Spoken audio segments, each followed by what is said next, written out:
Welcome to the HCI family of podcasts. We're your source for personal, professional, and organizational growth and development.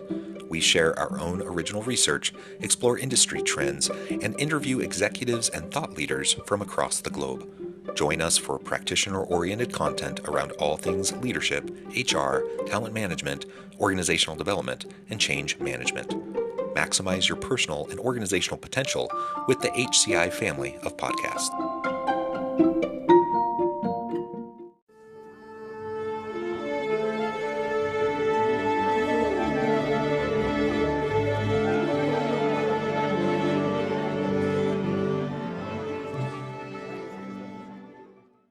John Samuel, welcome to the conversation today.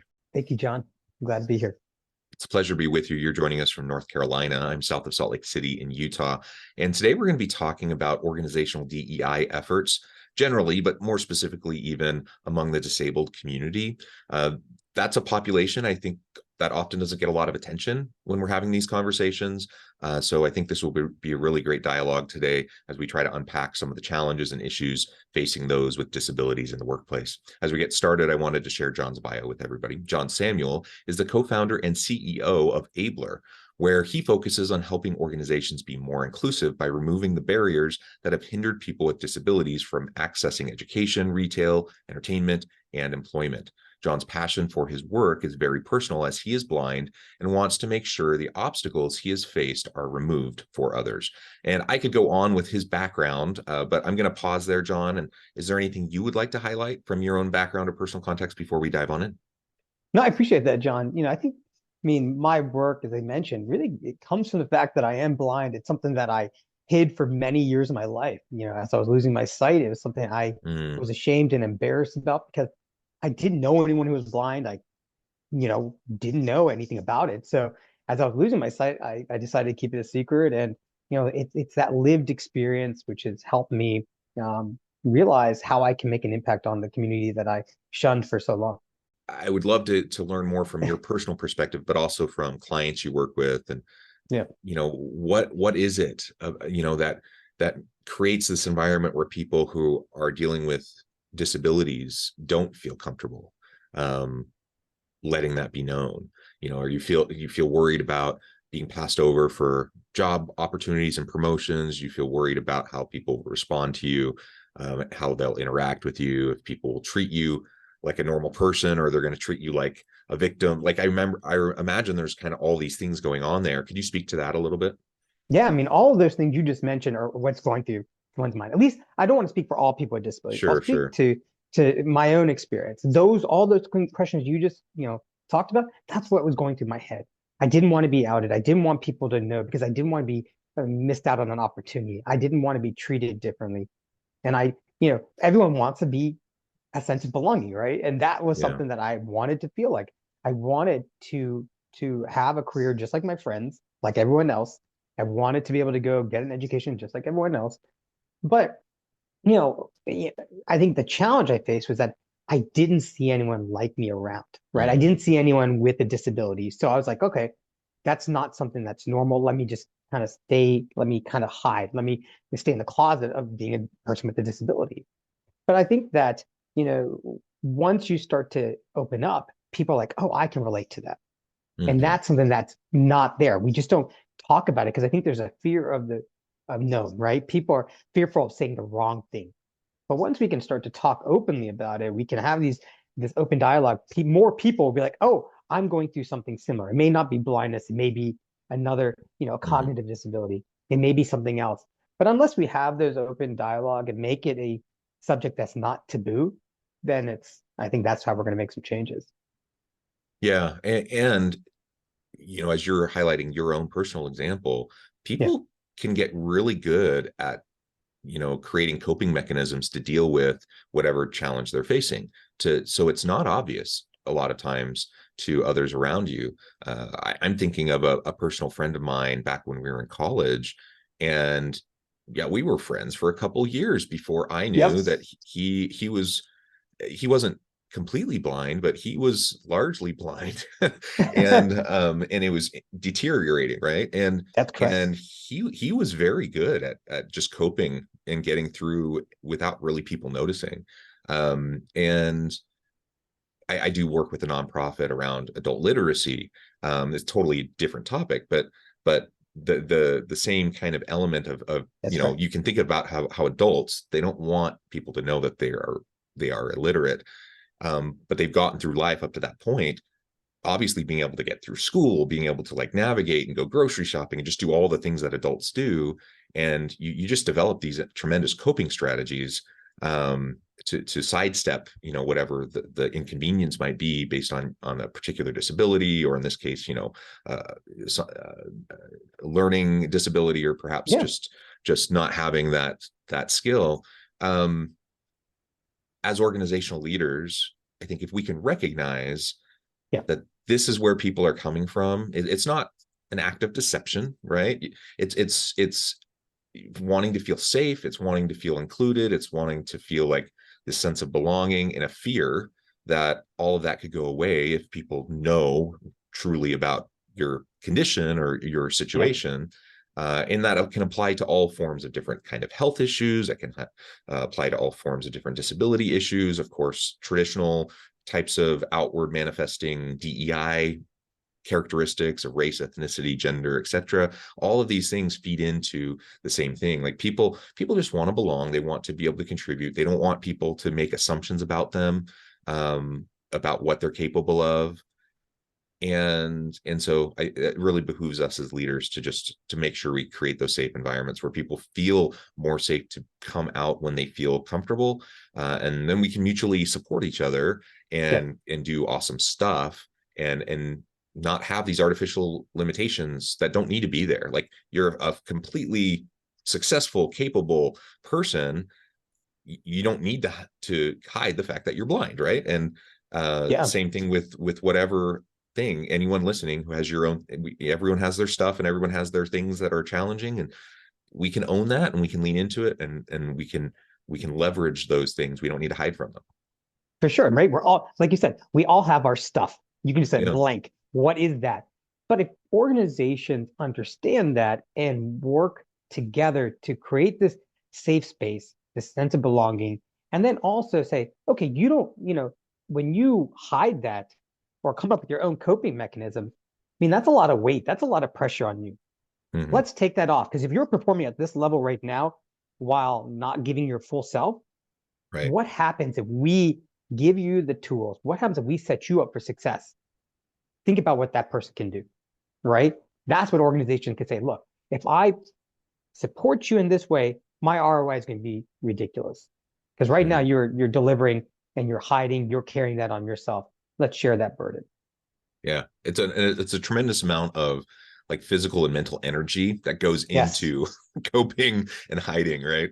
So if you can release that you really can unlock people's potential. Well, let's talk now more specifically about some of the work you're doing with Abler and working with organizations.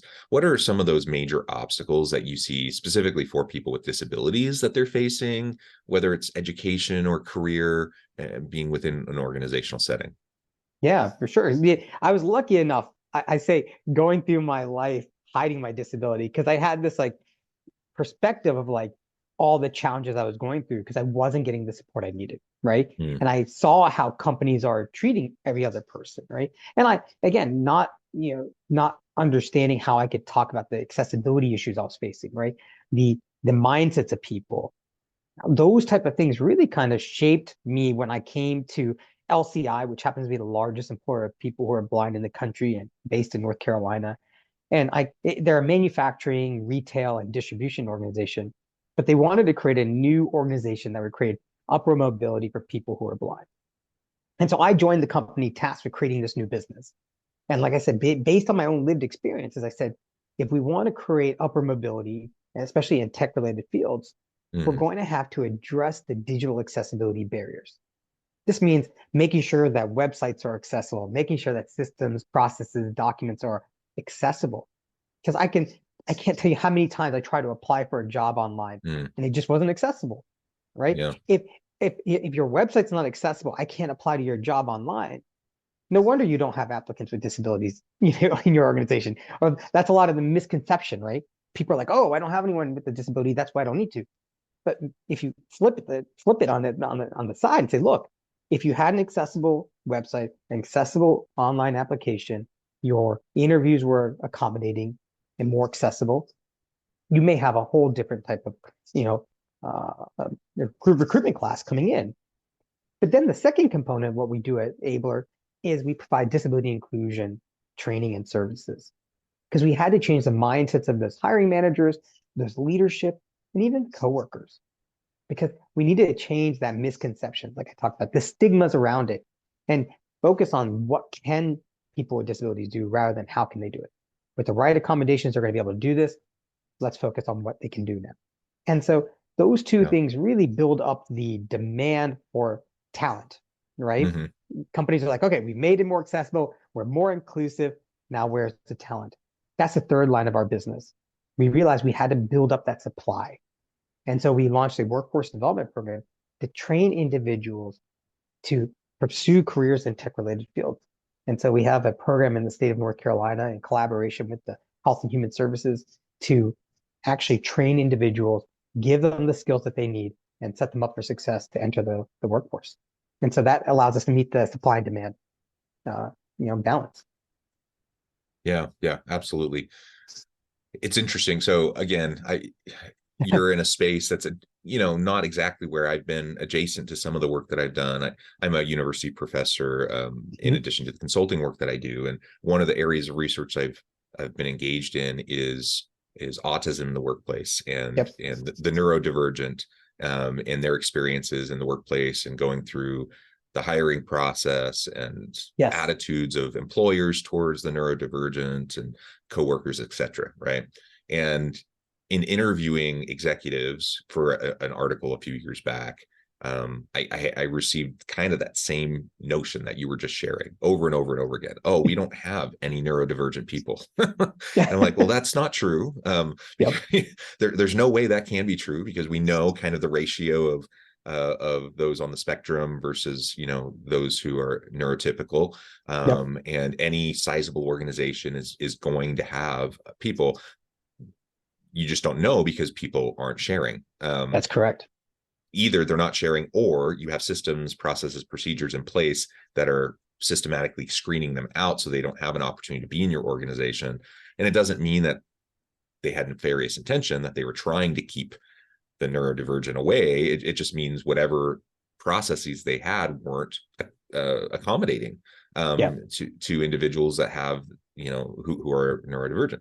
And so anyways, just having these conversations is just so fascinating to me about how many people, pretty much everyone I interviewed said, we're open to it. We're open to working with this population.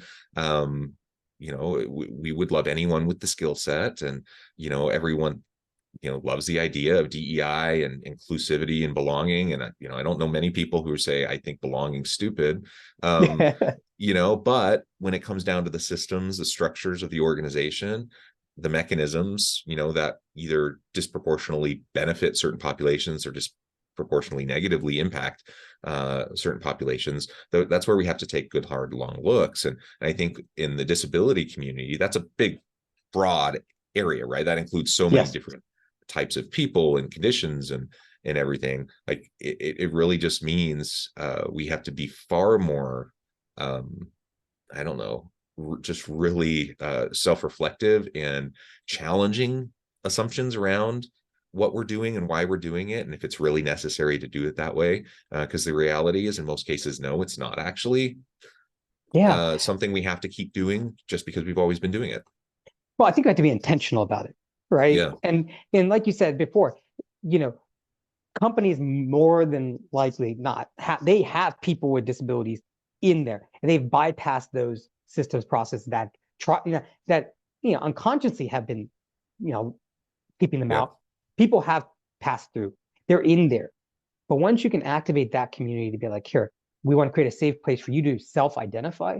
And when you can self-identify, you can bring those people to the forefront, have their voices heard. Now you can say, look, how can we improve these processes? How can we improve the systems? What can we do? Right? Take a look, internalize that first. See what's going on. How can we do that? And then there's also organizations like us who come and bring actual people with lived experiences, because we don't want to just make sure that it's checking a box. we want to make sure that it's usable, right? And so going through those processes, have actual people going through it. And when you shift the mindset from, policies and procedures are just about, things on a piece of paper, but when you switch and say, look, these are about employee experiences. Yeah. Now you really humanize it, and that changes it, because disability is not just about policies and procedures or compliance. It's about human experiences. And we often say, if something's accessible, it's useful for a few, but it's mandatory and necessary for a few, but useful for all, right? So if you make that experience a little bit more accessible for these people who really need it, everyone's going to benefit from it. And that's the beauty of accessibility. And I think organizations are starting to see that. Yeah, absolutely. And I completely agree. If we fall down the trap of just leaning into a compliance culture, like I'm all for compliance. Like we need to adhere to legal requirements and we need to follow our policies and stuff.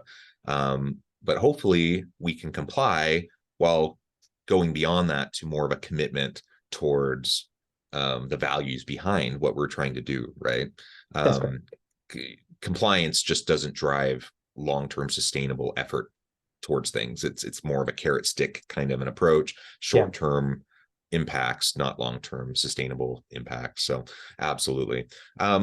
What are some of those resources and support you would have wanted when you were going through the early stages of your career that now you see organizations trying to offer, or that they're in at least a position to think about offering now?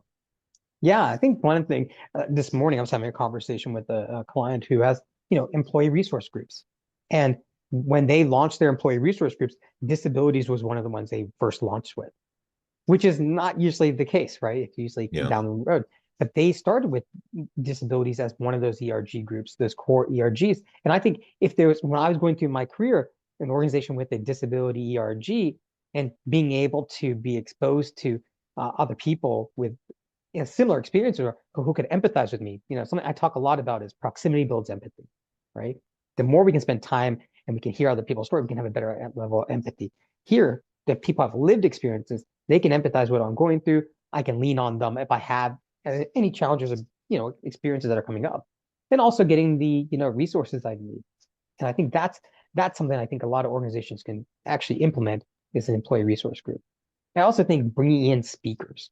For the longest time, for 17 years of my life, when I had been diagnosed with this degenerating eye condition in college, to the point where I met my very first blind person, 17 years, I wasn't exposed to somebody, right? Having speakers come in, talk about lived experience, talk about their journey. And I think if you bring these individuals and, that's going to make a big difference. And then going back to intentionality, we have to make sure we're intentional about our hiring processes, organizations, right? Making sure that the board represents, the diversity of your clientele and your employees, but also making sure that your leadership also, has that. And what I realized, like the disability community isn't just people who have disabilities themselves, but that also includes caregivers, right? People who may have children or have a parent or have a spouse. Those, the more we talk about that as a broader community, that changes the disability as just being 20% of the population. But now we're talking about the disability community being 46% of the population. Yeah. Seems like almost everyone's touched by it in some way. Right? And so you even had your college roommate, right? Like your college friend, right? That's having that conversation. I don't know when the last time you talked about that, but our conversation may have brought that back up to think about that friend, right? We all have somebody. You just don't realize that as you start to have more of these kind of conversations, you realize, oh, I am closer than I'm further than, I'm much closer to it than I realize. Yeah. And one of the things that sometimes comes up in these DEI conversations is, sometimes you'll have the privileged group who will feel like their privileges are being stripped away, and so it's kind of like this, this frustration with their current condition as we're trying to be more inclusive and accommodating to all these other populations. They interpret that as their rights or their, whatever, they're being taken away. And it's not really, it's just a matter of leveling the playing field and providing equity, et cetera. But I do understand where people are coming from when they have that concern. But to your point earlier, when we talk about accommodations and accessibility, and we talk about belonging and just creating a space where everyone is safe and has opportunity and access, that it's like a rising tide lifts all ships. Like that helps everybody. And the fact is, whether you personally are facing a disability, or you're a caregiver for someone, or an adjacent, community member, coworker, family member, whatever, we tend to all kind of be touched by it. And so it really does benefit everybody by having these types of mindsets and approaches and practices within our teams and within our organizations. And, if we can emphasize that, maybe we can help reduce some of the resistance that some people have if they feel like, why are we paying so much attention to the disability community? Well, the reality is we haven't paid so much attention to them, and that's part of why we have the issue. So, exactly. But you know what I'm saying? Like you probably hear that or those types of comments all the time. Yeah, for sure. What I often talk about is the disability community is the most inclusive group. We'll take you. We'll take anybody, right? And people may come temporarily. You may break a leg.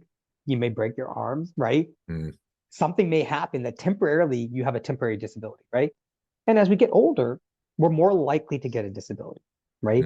I think people think about the image of what disability is. At least as I was growing up, it was somebody in a wheelchair, right? It's the parking spots I saw, right? That's what disability was to me as a child growing up in North Carolina.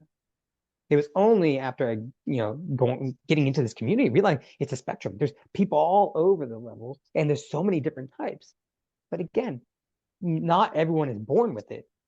They acquire it throughout their life. Like myself, I acquired it when I was in college. And to be able to, this can happen to anyone. People get it at all ages. And so the more we can think about it, it's going to benefit everyone, right? And you're more likely, and every day 10,000 people turn 65 or older, right? And those individuals are more likely to get a disability. That's just, the statistics show us that. So, when you think it's not about me, it doesn't touch me, or it doesn't impact me, it's going to impact, right? At some point in your life, it's going to impact you. So if we think about it, it's going to improve everyone's life and everyone's experiences. And I also talk about COVID, right? That's almost a way the whole country, the whole world became, had a momentary disability, right? We had to figure out how to make it more accessible, right? Moving to remote working. That's an accommodation that was immediate. We were able to do it. But for so many years, companies wouldn't make that accommodation for people who actually needed it. Like myself, if you can't drive, how do you get to work? Pre-Uber, right? Pre-taxis, like those type of things. So, you realize we can all be impacted at any given time. So we might as well plan for it now. Yeah, well said. Well, I note the time, John, and we're going to have to wrap up here pretty quick, but I thought maybe we could just take a few minutes exploring any trends that you see, particularly in relation to employment, unemployment rates, employment rates with people with disabilities, and then we can wrap things up. Yeah, right now, I think when we talk about the unemployment rate for people with disabilities, we're talking about ranges from 20% of people, like twice as much, 2 to 3 times as many people are unemployed than people who are able-bodied, right? But when we think about the technology that's out there, remote working, we're talking today on Zoom. These type of technologies are creating a much more accessible experience for people. And so if we lean into, how can we create more accessible opportunities for people? How can we meet people where they are? I think we're going to be able to really address some of those, barriers that have kept people out of the workforce. And I also think we need to have those conversations like we talked about. Open up, don't be fearful of saying the wrong thing. We need to have open dialogue, change the mindsets about disabilities in the workforce, and make it something that's, we can talk about and we can support. And I think finally, we really do need to be intentional about it. We have to intentionally recruit, look for, organizations that have neurodiversity organizations, or, targeting people who are blind or deaf or hard of hearing. We have to be intentional. Go to where those people are rather than just saying, oh, we built it and they will come.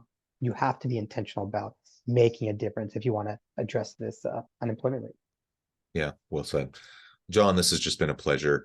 As we wrap up, I just wanted to give you a chance to share with the audience how they can connect with you, find out more about your work, your team, and then give us the final word on the topic for today. Thank you so much, John. I appreciate this. People can reach me at johngsamuel.com, johngsamuel.com. That's my personal website. And then you can learn more about ABLR at ablr360.com. That's ablr360.com. And I'm also active on LinkedIn, so please connect with me, John G. Samuel. And I'm just so thankful. I'm really excited to connect with people, have the conversation. I want to create a safe place. Let's be intentional about breaking down those barriers, and we can create a sense of belonging for all people. So thank you, John. Thank you, John. It's been a pleasure. I encourage the audience to reach out, get connected, find out more about what John can do for you. And as always, I hope everyone can stay healthy and safe, that you can find meaning and purpose at work each and every day. And I hope you all have a great week.